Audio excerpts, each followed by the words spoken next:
अस्सलामुअलैकुम रीडर और व्यूअर। उम्मीद करता हूँ आप सब खैरियत से होंगे। आज़ाद पंछी के किस्त नंबर 6 के साथ मैं आपके सामने हाजिर हूँ। उम्मीद करता हूँ आप सबको ये किस्त बहुत पसंद आएगी। अगला किस्त देखने के लिए हमारे इस चैनल को सब्सक्राइब करें और साथ में दिए गए बेल आइकन को ऑल पे करें। तो चलिए शुरू करते हैं बिना किसी टाइम वेस्ट किए। सबसे पहले सिकंदर जन्नत को रेस्टोरेंट ले आया और फिर हेयर स्पेशलिस्ट के पास।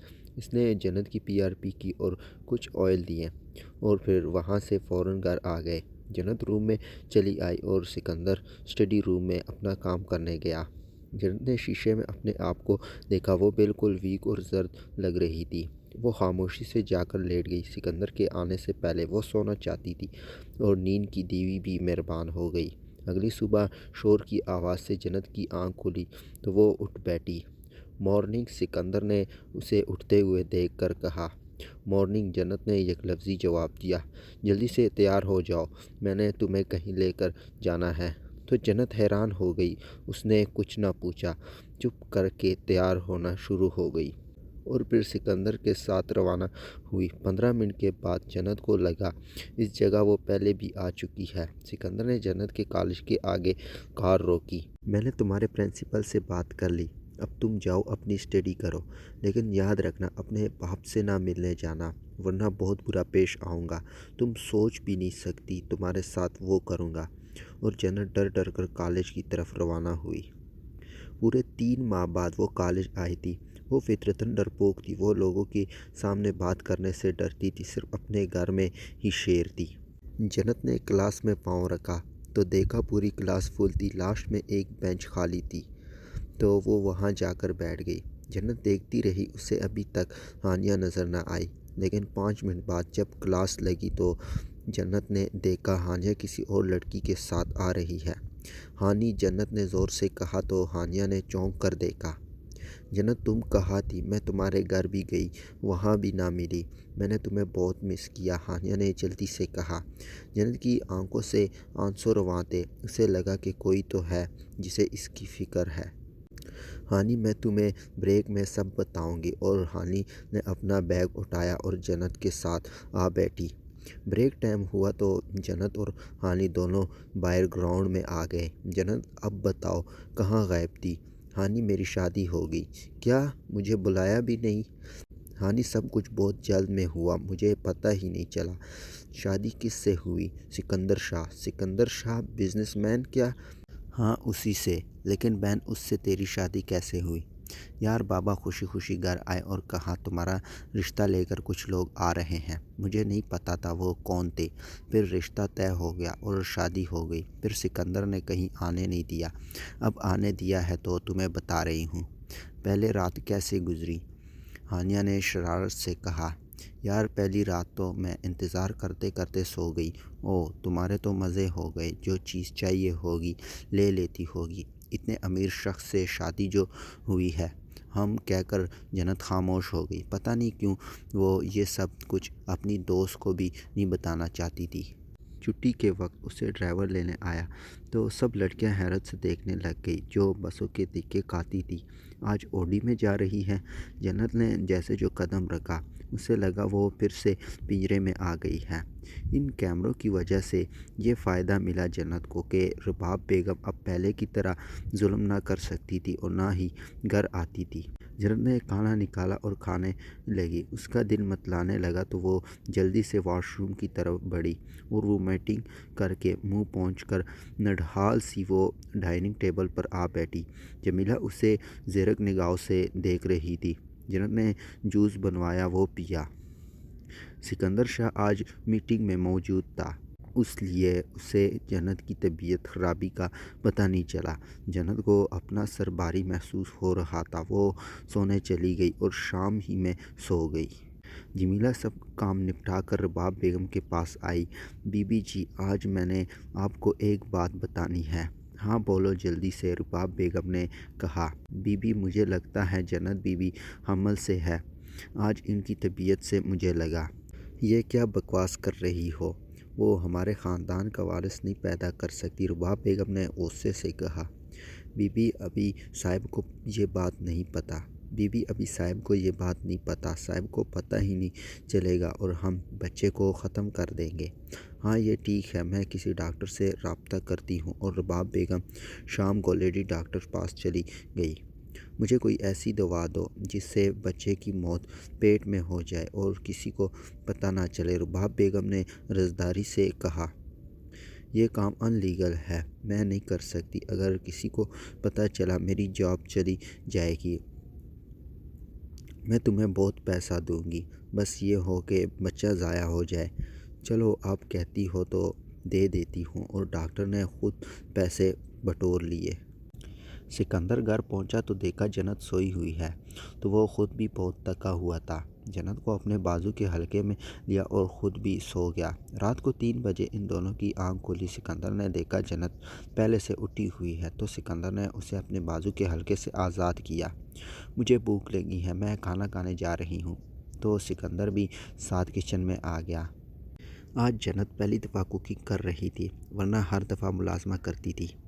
3 बज रहे थे। इसने आलू के पराठे बनाने का सोचा और 2 बना लिए। कब से जन्नत ने आलू के पराठे नहीं खाए थे, क्योंकि यहाँ सिकंदर के साथ उसे सूखे तोश खाने पड़ते थे।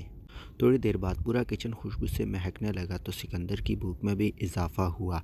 जन्नत ने पराठे टेबल पर रखे और कुछ ढूंढने लगी। क्या नहीं मिल रहा, सिकंदर ने बेजारी से पूछा। अचार, जन्नत ने यकलफ्ज़ी जवाब दिया। वो नीचे कैबिन में है। तो जन्नत ने फ़ौरन निकाला और आकर पराठा खाने लगी और एक सिकंदर के सामने रखा। मुझे ये पसंद नहीं, मैं कुछ और देख लेता हूँ, सिकंदर ने कहा। जन्नत ने एकदम सिकंदर का हाथ पकड़ा। आप एक नवाला तो ले, अगर ना अच्छा लगा तो मैं ख़ुद कुछ और बना दूँगी। ओके कहकर सिकंदर ने नवाला मुँह में रखा। उसे बहुत ही अच्छा लगा। वो देखते देखते पूरा खा गया। जमीला की कुकिंग में इतना जायका न था जितना जन्नत के हाथ में था। जन्नत ने चाय बनाई, दोनों ने साथ बैठकर चाय पी। कल का दिन कैसा गुजरा था? अच्छा गुजरा था, जन्नत ने आहिस्ता से कहा। हम, सिकंदर ने अंगारा भरा। थोड़ी देर बाद जमीला आ गई। उसने देखा कि खाली बर्तन सिंक में पड़े हैं। साहब आपको खाना दूँ? जमीला ने सिकंदर से पूछा। नहीं, हमने खा लिया है, सिकंदर ने कहा। जन्नत तैयार होकर बाहर निकली। आज कार ड्राइवर खान कर रहा था और सिकंदर आगे की सीट पर बैठा था और जन्नत पीछे। जन्नत को कॉलेज छोड़ा और खान ने गाड़ी ऑफिस की तरफ मोड़ी। आज के बाद उसे वापसी पर तुम घर छोड़ोगे, सिकंदर ने कहा। ओके साहब, खान ने कहा। जमीला सारा काम करके रबाब बेगम के पास आई। जमीला बात सुनो, ये गोलियां जन्नत को किसी तरह से खिलानी है, चाहे जूस में घोल कर दो या किसी चीज़ में।